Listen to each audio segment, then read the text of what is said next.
guys, AllyZieMage here, and it's been about, by the time this goes up, it's been a week since I actually spoke with my doctor and found out what was happening in my heart. So apologies for anyone who was waiting with bated breath about what that was. If you can't tell from under my eyes, it's been like, I have bags and it's not been fun. But there's nothing critically wrong with my heart and I won't need surgery. Pretty much what was found is that it's described as your heart skipping a beat, but it's technically a premature beat, and then the next beat comes harder. So it's PAV and PVC and PAC, I believe. Oh, there's Zuko. So what it is, it's like premature auricular something compression, maybe? And premature ventricular, so it happens in both the top and the bottom part of my heart. And from what the doctor had showed me, it doesn't always happen at the same time on both sides of the heart, or both, sections of the heart.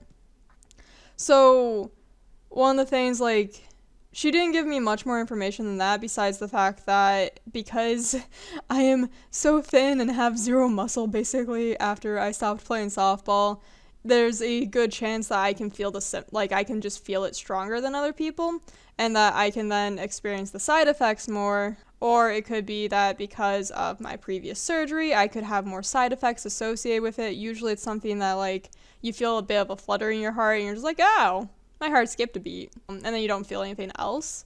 So it could be that either way, it's not urgent. It's annoying. It causes me pain. Probably that's what's causing me pain.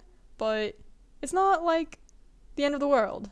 That's the update on my heart. Very quick, very easy. That's all you're here for. Feel free to leave. I'm going to vent about a bit more of my life because, like I said, there are noticeable bags under my eyes because, oh boy, the past week. So there was the presidential election, and everyone knows how that has ended, and hopefully the people who are denying how that ended come to the realization that that is exactly how people felt back in 2016. And they were whining about how we felt in 2016, so they should be the bigger person and suck it up and deal with the fact that they have someone that they don't want as president as their president. We came out in the largest gathering ever, or largest vote ever for America, and made sure that that didn't happen for the next 4 years. The 4 years after that, I have no clue. Hopefully, I will not be in this country anymore. I will still vote because that is my civic duty, but I hopefully will not be here to experience the consequences of how that vote turns out. I pretty much did nothing besides stare at a computer until it was called on Saturday. I was following the New York Times website, and I saw the New York Times say that CNN has called it. I messaged my best friend, I'm like, dude, CNN called it! And then like 2 seconds later, the New York Times called it. I'm like, dude!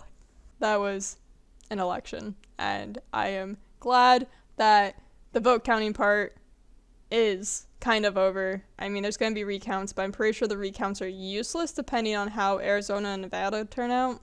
Because even if the recounts show Georgia and Wisconsin in Trump's favor, I believe if Nevada and Arizona are far enough, then it doesn't really matter with the recount. So it's pointless to do it.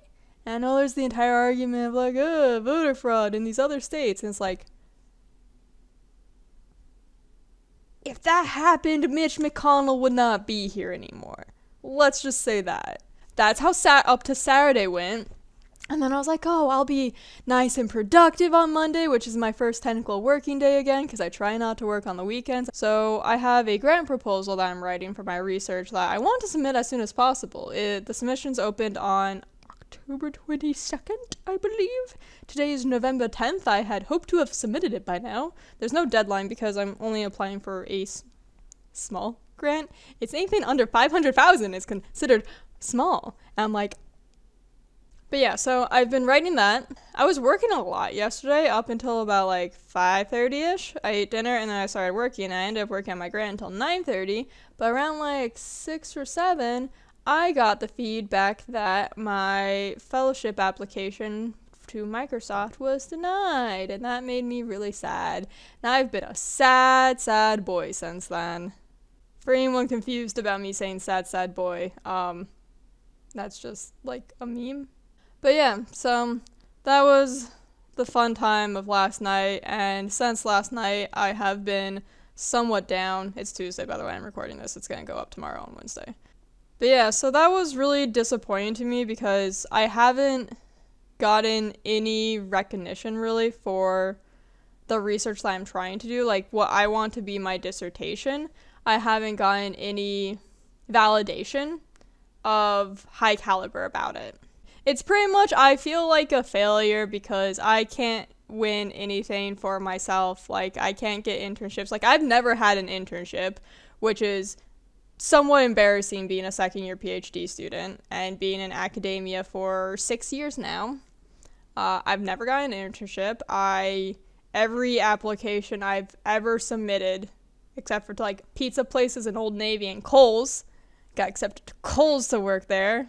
But pretty much anything that's within my actual field, I have always not gotten recognition for. Like, I've always been rejected. And the closest that I got to not being rejected was two things. One was that I got a grant to do entrepreneurial research, and the team I was working with was a clusterfuck shit show, so that went nowhere. I got really close to like having amazing recognition for a graduate research innovation exchange back in February of this calendar year, and I placed as a finalist for presenting, and then COVID happened, so there wasn't a second round of presentations. So I get to say that I'm a finalist, but I don't know where I would have placed. And the caveat to that is that I was technically presenting in learning sciences, which is a really small department, and they choose like 3 finalists, I think, per category of the presentation. I think there's only 3 or 4 of us presenting in there. So it's just like, yeah, I made a finalist. Whoop-de-doo.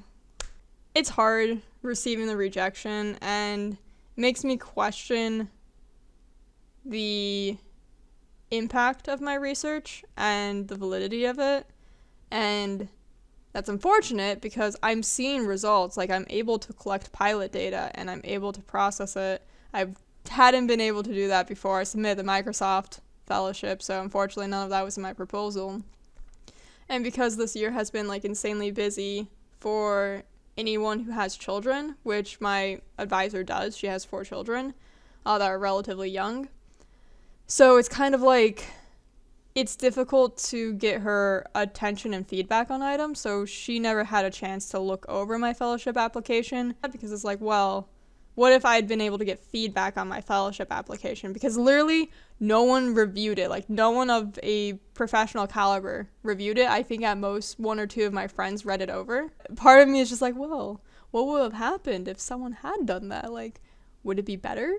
Would I have made it to the second round of decisions? Because that's what upsets me the most about myself, or like makes me the most ashamed about this, I guess, is that I didn't even make it to the interview portion. It's not that I didn't get the fellowship, it's that my research did not interest them enough to have gotten an interview. And I don't know if that's because I'm bioinformatics and not computer science. Like, part of me is like, what if I had been in a computer science department instead of in a bioinformatics department, despite the fact that my research centers around computer science? It's just that I have a wonderful understanding of biology, so I know what is and isn't realistic. That is me venting for a solid couple of minutes, probably a lot of minutes, because very few of these minutes were about my heart. I have been having an emotional roller coaster for the past 24 hours. And it will probably continue.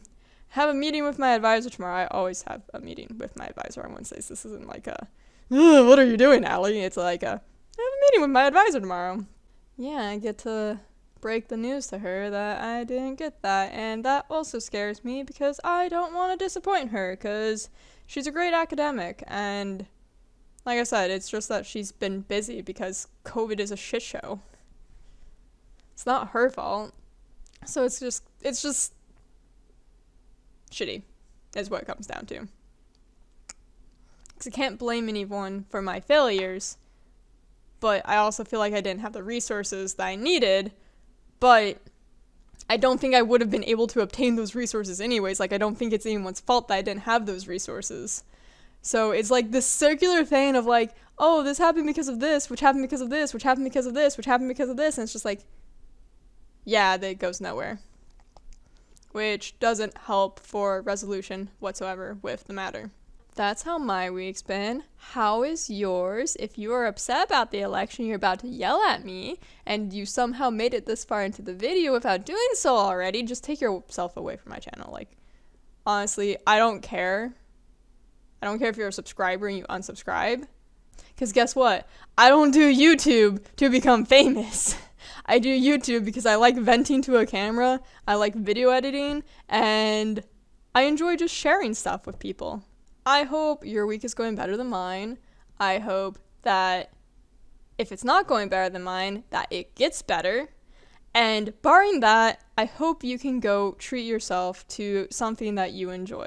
Whether it just be walking around and admiring the scenery, whether it be buying some chocolate and just like eating it all at once, whether it be petting a cat. I hope you can do something that you enjoy. Anyways, have yourself a magical day, and I shall see you next time. Bye.